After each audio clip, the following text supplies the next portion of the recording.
Chill, I want to hear your thoughts because the Raptors and the Cavaliers played last night, Chill. And the Toronto Raptors beat the Cleveland Cavaliers 126-113. Now, in this game, Scottie Barnes, even though Damo said he doesn't have any aura and no fashionable sense about himself as a basketball player, he played really well. He had 28 points last night and 8 assists and 10 rebounds and 5 blocks and a steal. 6 stocks for Scottie Barnes with a plus 18 last night, 12 of 22 from the field. You got Emmanuel Quickly with 25 points and 6 assists. Jakob Poeltl had 20 points, 7 rebounds, 3 assists, 2 steals. Maybe his best game of the year. You have to ask Penn. Brandon Ingram only had 11, 5 of 15 from the field. Then you had R.J. Barrett just 9 points, 3 of 9 from the field, but they got the win. Sandro off the bench had 13 points. He was a plus 8, made 2 threes, just destroying from 3 again this year. And then on the other end, Shield, Donovan Mitchell, 31 points, 6 assists, 6 rebounds, 7 of 18 from the field, 2 of 9 from 3, but he was a minus 18, got blown out. Evan Mobley, 35 minutes played, 7 points, 9 rebounds, 3 assists, and a steal. He was a minus 18, 2 of 7 from the field. DeAndre Hunter had 16 points, 6 assists.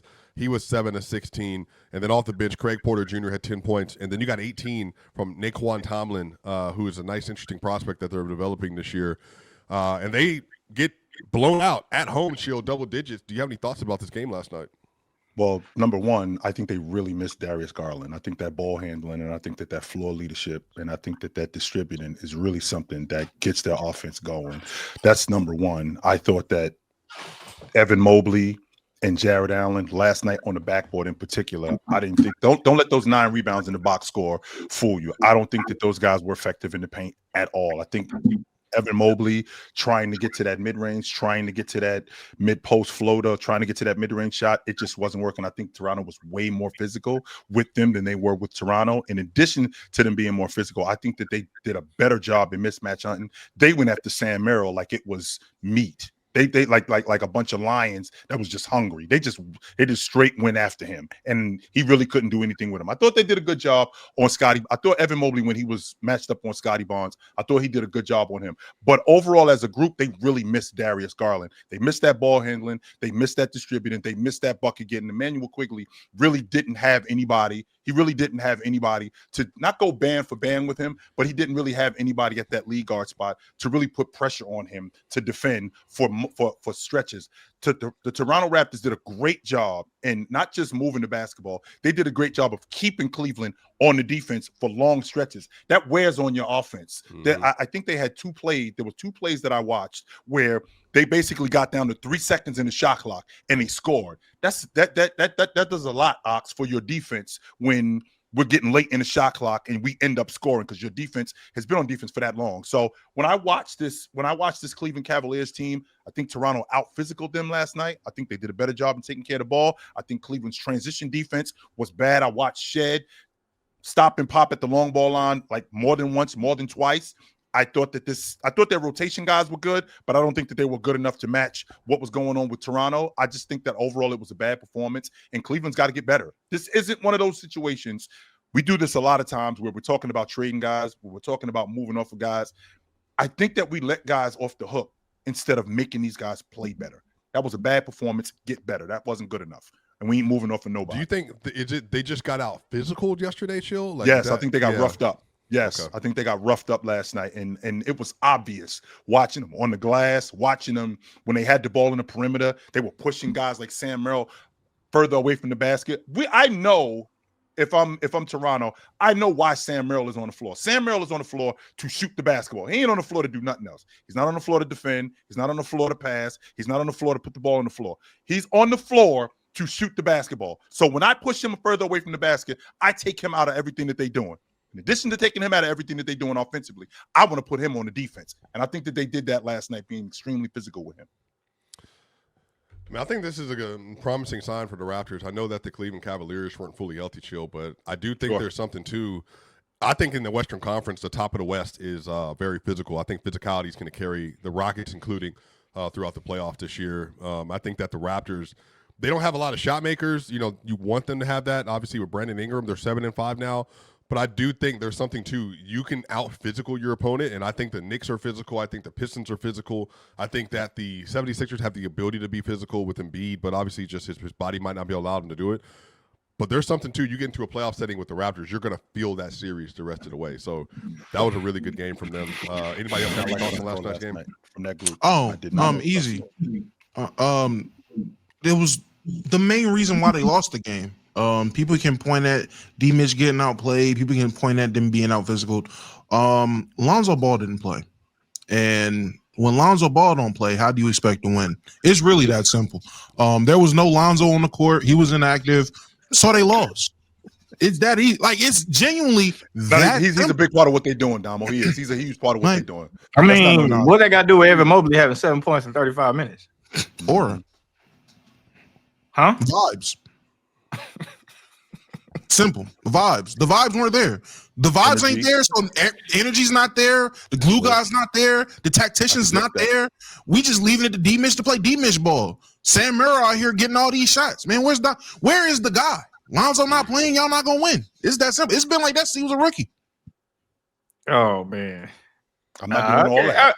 I think he a bigger deal on that Cavs team than people are talking about. He is. No, he is for sure, Chill. I think the size of the Toronto Raptors, they impose their will on that game. I will say Toronto is an interesting team because they got size and they play fast sometimes. Like sometimes they get up and down, and you like, damn, they got 3 motherfuckers that's big and can handle the ball at the same time. Like that's an interesting like dynamic within the Raptors when they playing in transition. I actually kind of like them more in the transition than I do in the half court set. So if y'all got smaller guards out there like Sam Merrill, even Donovan Mitchell is small. Donovan Mitchell gonna give you what he gonna give you on offense, but he's small on defense too. Like that shit hard to defend. Then you got what's the kid name? Mahmoud. He ain't no kid. He probably older than me, but at the same time, just swap you on mute. But at the same time, I heard you. He's solid too. Like, bro, they got big guys that can do multiple things. The thing that kind of hurt them a little bit with the Raptors is they got to get continuity, and I've been saying that all season. Once they get continuity, they're gonna play a lot better. But Jakob Poeltl is one of their one or two things. Like, it's like, is he gonna play good today? Is he not? If he does, they can beat damn near anybody if they play the right way. They playing physical and hard.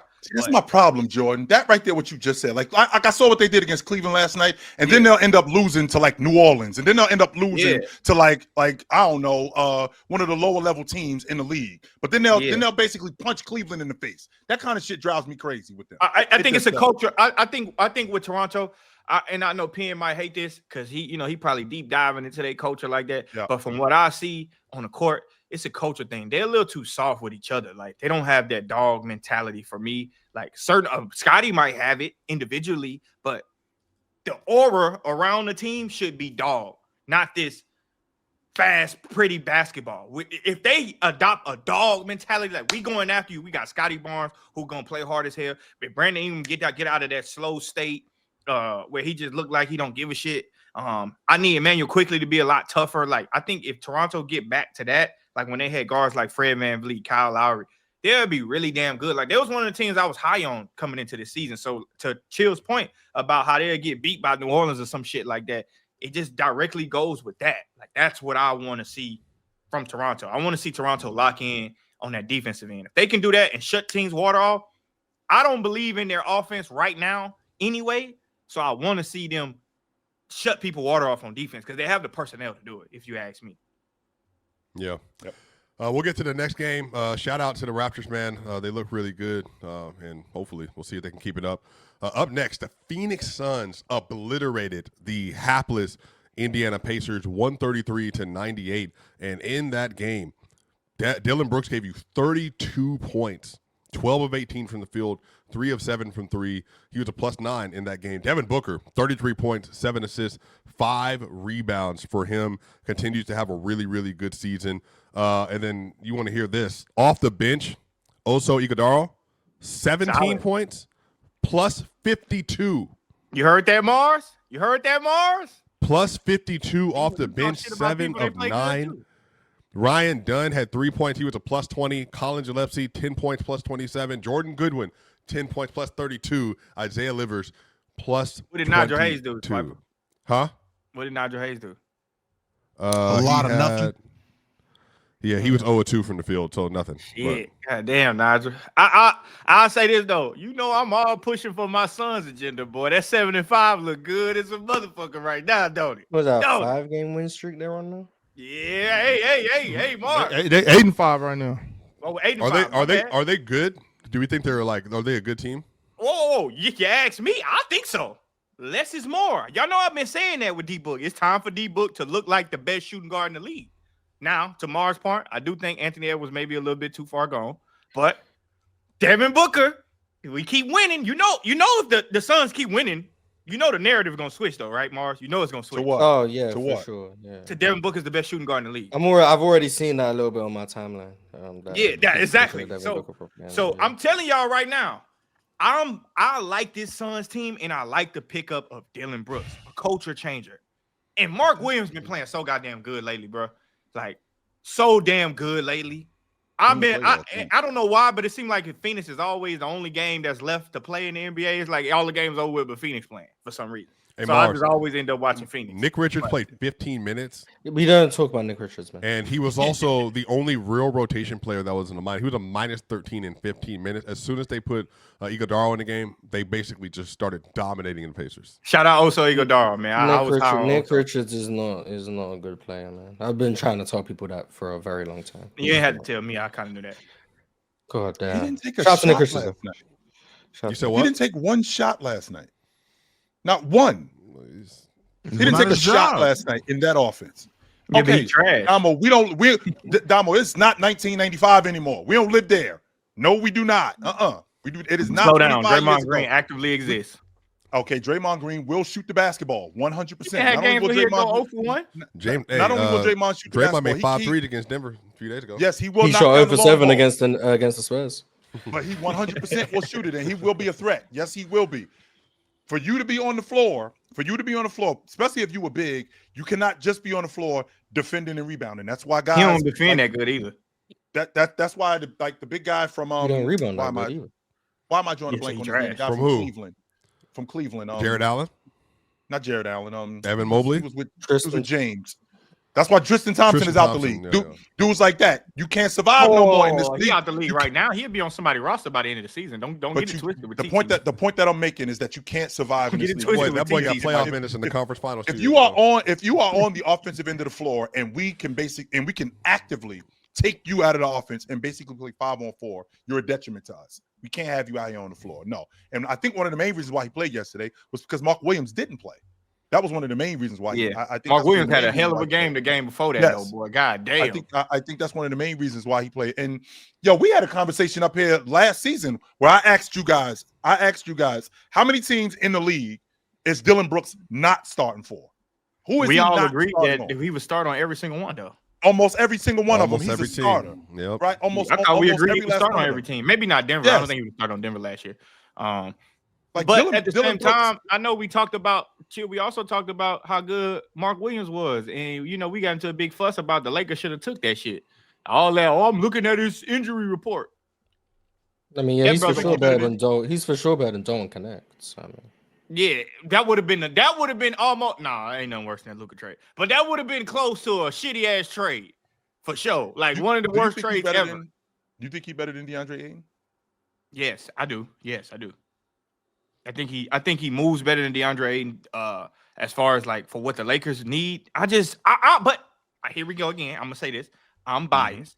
I don't think Luka can play in a pick and roll with DeAndre Ayton as good as he will play in a pick and roll with. Because he's not Mark a Williams. natural rim runner like the same way Williams Yes, is. I just genuinely don't like. I know we had this argument. I was telling Chill, you don't see too many times Luka come in that pick and roll and hit the short roll. Like that's not what he wants to do. He would prefer you to move because he likes to get busy in that short roll spot. He like to stop, put you on his back. You can't do that if you short rolling. Yep. You can't do that. So I think that's why he would play. Man, Mark Williams might be averaging crazy numbers with Luka, like crazy numbers with Luka. And Austin Reeves too. So that's why I think Mark Williams is better. I just think Mark Williams is better than DeAndre Ayton. Well, when Luka comes off that screen, Luka is looking. He's not, to your point. He's not looking to dump the ball off to you for pick and pop. He's looking to get you in jail and then get downhill and Or then skip it. create Or skip it. Either skip to the strong side. I mean, either skip to the weak side because the defense is going to collapse. Either that, or get into the paint and then either lob it up to that big fella once he releases, or drop it on the floor to him. That's basically his game. He's not looking to come off that screen and you pop 16 feet away from the basket and just drop it off to you. I don't know he why. Got that turnaround fade too. He got that little turnaround midi fade that he likes. Because I think DeAndre Ayton is actually good in pick and pop. I just don't know. He just doesn't seem to be on the same page with Luka. I think he's good. Ayton's one of the best pick and pop bigs we've had since 2020. That's not his play style. But to Jordan's point, though, it's the he doesn't have the same like Derek Lively, Robert Williams ability to understand like the angles and leverage. When Luka gets to this point, I need to be ready to jump off a platform and get the ball, and I think that's what his biggest criticism is right now. And he doesn't run nearly. I've stayed when I watch the Lakers. I stay screaming at the TV that he doesn't run nearly as much as he should. He would get way more buckets, and that transition offense will open up way more if he ran more. And I don't think it's an athleticism issue neither. There was a part of me, Damo, initially. It's a mindset issue. It's a mindset because DeAndre Ayton was the number one pick, chill. Like you gotta think DeAndre Ayton was the number one pick, chill. He don't see himself as a short corner dunker spot type of center. That's not how he see himself. And rightfully so. Like he's had success not doing that shit. Like Mark Williams, Derek Lively, all of them guys are comfortable with the coach saying, hey, go short corner, wait for Luka to feed you. Like DeAndre Ayton can say he's gonna buy into that, but realistically, you're a number one pick and he got it from scoring. He got it from his defensive ability too. He's not trying to go sit in that short corner and do that. Like Mark Williams roam around that short corner in that dunker spot very well. I don't see that from DeAndre Ayton. I see sometimes DeAndre Ayton look like, nigga, pass me the goddamn ball. Rightfully so, though. Like, rightfully so. Not rightfully so. Not rightfully so. Why not? Rightfully so. He lost that reputation of rightfully so. Give me the ball after the stint in Portland. I'm sorry. After that, you're not the number one pick anymore. I agree with you. Damo, I agree with you on that one. I'm just saying that is his mindset because he probably don't even think Portland existed in his head. That ain't his mind. Like, oh, I just fucked up in Portland. He didn't even buy a bed in Portland. He was sleeping on air mattresses on the floor. He didn't take that stint serious. That's what I'm saying. Portland for him is a blur in his mind. He ain't worried about that. Mark Williams is definitely taking that stint serious in Phoenix, and Malowacz has turned out to be a project, right? Malowacz has turned out to be a project, but I think it's progressing. Phoenix turned out to be a lot better than what I thought they would be. Agreed. I thought that. So y'all need to agree that I know ball. They flipped with the Clippers. I think they took the Clippers the special stuff from Space Jam. Yeah, they took the Clippers and now they both switched positions and the Clippers are 3-8. Okay, so at the end of January, when the Clippers are 3 spots ahead of the Suns, are y'all gonna relax a little bit? I hope. Well, I won't. That's not gonna happen. I think the Clippers gonna turn it around. What are we relaxing on? What the fuck? Because it's and we do this a lot, and I do it too. We all do it, and it's just part of what we do. As you know, this is our job. We have to talk basketball, and we have to give our takes, and we have to see what's happening and speak on it. Sure. The Suns are not going to be ahead of the Clippers in the standings come March. I don't think that they will, but Ox, I think that that's disingenuous from you because you are the epitome of what's going on right now. Yes, but then I am also the epitome of y'all. But I've also just like that. Those are completely 2 different things. Like they're a very different thing. That's an individual thing as basketball players, and also understanding that it's an 82 game season, and we can't just say that this team is gonna be, or you can't say, oh well, we were wrong about this team being who they're gonna be at the end of the season. That's not the same thing as I'm outplaying you this week, so I'm better than you this week. That's kind of what I'm getting at right now. Like, let's remember that yes, the Suns are playing great basketball right now. They're 8-5. Shout out to them. Let's not discredit that. But let's also remember that there's 82 games in the season, and they most likely won't finish a top 16. I probably would agree with you on that one, but I will say this as far as like Ox. What the fuck is the Clippers doing saying Chris Paul not going to play most nights? Well, he shouldn't play most nights. But before we get there, let's get to this last game because we talked about it a little bit in the fast breakdown. But I want to make sure we shout out the full game. The Hawks beat the Utah Jazz 132-122. Nikhil Alexander-Walker got to start 16 points, plus 15. Onyeka Okongwu, 32 points, 11 rebounds, 2 assists, 2 steals, plus 16, 8 of 14 from 3. Jordan. 8 of 14 from 3, chill. 11 of 18 from the field. He has been phenomenal for them. He was better, by the way, than Clint Capella 3 years ago. They just couldn't get off Clint Capella. But now that he is free to run, he's been excellent. Muhammad Gay off the bench was a -10, but he had 8 points, just 2 rebounds for him. The Hawks, they look good. I want to say they're 7-2, Mars, since Trae Young went down. If I remember the exact number, maybe somebody can look that up for me real quick. Sounds about right. Off the top of my head. On the other end, you got, again, 40 from Laurie, 21 from Ace Bailey, 8 of 13 from the field, 4 of 7 from the 3. Love that for Ace. Just continue to get better, kid. 19.7 assists from Keontae George, 7 of 19 from the field, though. He's kind of in a slump as of late. Kyle Filipowski had 8 points off the bench. They continue to fall down the standings and down the rankings. The Utah Jazz are now 4-8. The Atlanta Hawks are 8-5, and the Hawks are viable. They have moved all the way up into the top 5 in the Eastern Conference. They're 4 in the East. Maybe it stays that way. Oh, and by the way, just so we get a standings watch for everybody, because, we were talking about stuff 2 weeks ago. Currently in the Eastern Conference, Detroit Pistons, number 1, who we need to talk more about as the season goes on. They're 10-2. The Knicks, 7-4 in second place. The Philadelphia 76ers, Mars' team, 7-4 in third place. Cleveland Cavaliers, Chill's team, 8-5 in fourth place. The Atlanta Hawks, 8-5 in fifth place. The Toronto Raptors, Penn's team, 7-5 in sixth place. The Milwaukee Bucks are now 7-5. They just lost to the Charlotte Hornets without Giannis Antetokounmpo. They seem to be trending down as well. So the Eastern Conference is shaping up to be what we thought it would be at this point. Yeah. Yeah, I didn't think the Hawks was going to be like that. I didn't think the Hawks was going to be like that. I knew it would be 10-2. The East is shaping up exactly how I thought it would. Wide open. It is for the taking. Whoever has the most momentum by the end of the season and is the most healthy will win the East, hands down. The teams that I expected to fall off did fall off. Giannis, get out of Milwaukee. It's over. Absolutely. It's a wrap. They 7-4. Yeah, they are. Didn't you just say you don't believe in teams where a player needs to drop 40 for them to win? That he don't need to drop 40 for them to win. That's totally You're right. He needs to drop 60. I'm so over. I'm always bullshit. Giannis got to drop 60 and Ryan Rollins got to drop 35. I'm over that team. Hey, a year too early before a year too late. I'm loving how Damo, you do know that Milwaukee is a half a game out the 2 spot. Just so we clear, Damo. That's what I said. Half a game out the 2 spot. And Giannis, right now. And Damo, Giannis literally play fucking defense. Luka don't play defense like that. Giannis plays defense, so that shit, he don't got to drop 40 for them to win. He can get a good 20 and 14 and play some pivotal parts on defense, and the Bucks can win. Giannis has lost every game he's played where he scored less than 30 this season. That ain't 40. So he has to drop 30. He's only scored 40 twice, but how many times Luka did score over 35? Over 35, we can see what Giannis. I don't think he's had to score that every win, though, right?